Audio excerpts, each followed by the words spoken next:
নদিয়া জেলার দেবগ্রাম নামে যে দুটি উল্লেখযোগ্য গ্রাম রয়েছে তার একটি রয়েছে কালীগঞ্জ থানার ৩৪ নং জাতীয় সড়কের পাশে এবং অন্যটি রয়েছে রানাঘাট থানার গাংনাপুর রেল স্টেশনের ৫ কিলোমিটার উত্তর পূর্বে। দুটি গ্রামই ইতিহাস প্রসিদ্ধ স্থান। দুটি গ্রামেই প্রচলিত আছে নানা লোকশ্রুতি। কালীগঞ্জ থানার দেবগ্রামের সঙ্গে জড়িয়ে আছে পালবংশের সম্রাট দেবপালের স্মৃতি। পক্ষান্তরে রানাঘাট থানার অন্তর্গত দেবগ্রামের সঙ্গে জড়িয়ে আছে মুঘল যুগের পালবংশীয় কুম্ভকার রাজা দেবপালের স্মৃতি। মুঘল আমলে পাঠানগণ বিজিত হলেও সুযোগ পেলেই তারা বিদ্রোহী হয়ে উঠতেন মুঘল সম্রাটদের বিরুদ্ধে। এভাবেই বিখ্যাত হয়ে উঠেছিলেন বাংলার ১২ ভূঁইয়া। যশোরের প্রতাপাদিত্য ছিলেন এদের মধ্যে সর্বপ্রধান। স্বাধীনচেতা ভূস্বামীদের মধ্যে দেবগ্রামের দেবপালও ছিলেন অন্যতম উল্লেখযোগ্য ভূস্বামী। কালের নির্মম পরিহাসে এই দেবগ্রামে দেবপালের রাজপ্রাসাদ, দুর্গ, মন্দির, পরিখা সবই আজ ধূলিসাৎ হয়ে গেছে।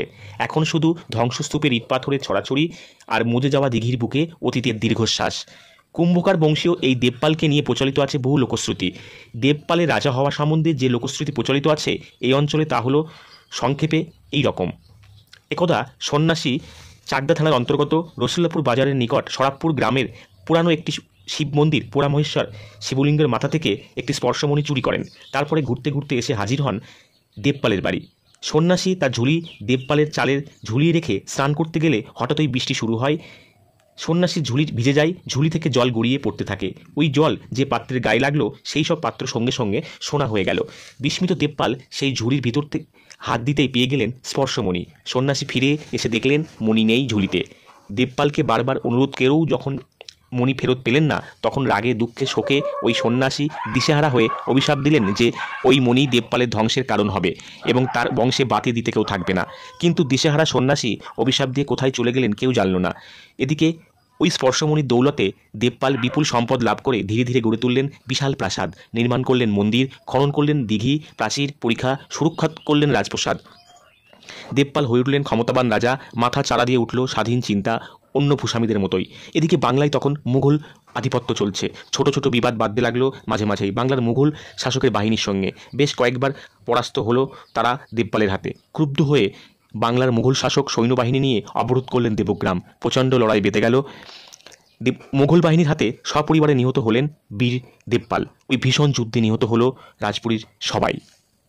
এটা একটা জনশ্রুতি। এর সঙ্গে আরেকটিও জনশ্রুতি আছে, তা সেটা বলি। কিন্তু ওই মৃত্যু নিয়েও প্রচলিত আছে নানা কাহিনী।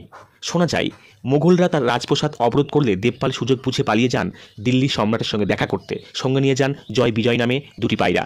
যাবার আগে বলে যান যদি জয় ফিরে আসে তবে বুঝবে আমরা জয় হয়েছে, আর যদি বিজয় ফেরে তাহলে বুঝবে আমার মৃত্যু হয়েছে।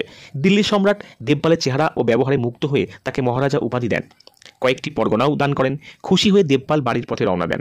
ওদিকে উপরে পায়রা ছাড়ার দায়িত্ব ছিল, সে ভুলে বিজয়কেই ছেড়ে দেয়। বিজয় উড়ে চলে আসে দেবগ্রামে।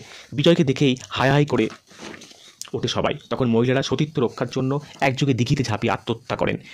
পুরুষেরা অস্ত্র হাতে ঝাঁপিয়ে পড়ে মুঘল সেনাদের ওপরে, কিন্তু অল্পক্ষণেই শেষ হয়ে যায় তারা।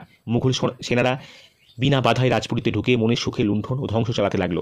এদিকে দ্রুত বেগে দেবপাল দেশে ফিরে শুনলেন প্রসাদ দখলের ঘটনা। অল্প সংখ্যক সেনা নিয়ে বীর বিক্রমে আক্রমণ করলেন মুঘলদের। বহু শত্রু সৈন্য হত্যা করে নিহত হলেন তিনিও। দেবগ্রাম চলে গেল মুঘলদের হাতে। এভাবেই ফলে গেল সেই সন্ন্যাসীর অভিশাপ। এই দুটি লোকশ্রুতির মধ্যে কতটা ঐতিহাসিক সত্য লুকিয়ে আছে তা বলা কঠিন। তবে দেবপাল যে স্বাধীনচেতা ভূস্বামী ছিলেন এ বিষয়ে কোনো সন্দেহ নেই। সেই জন্য তিনি আপোষ করে চলতে পারেননি প্রাদেশিক শাসনকর্তার সঙ্গে। সর্বপ্রথম তিনি লড়াই দিয়েই শুরু করেছিলেন।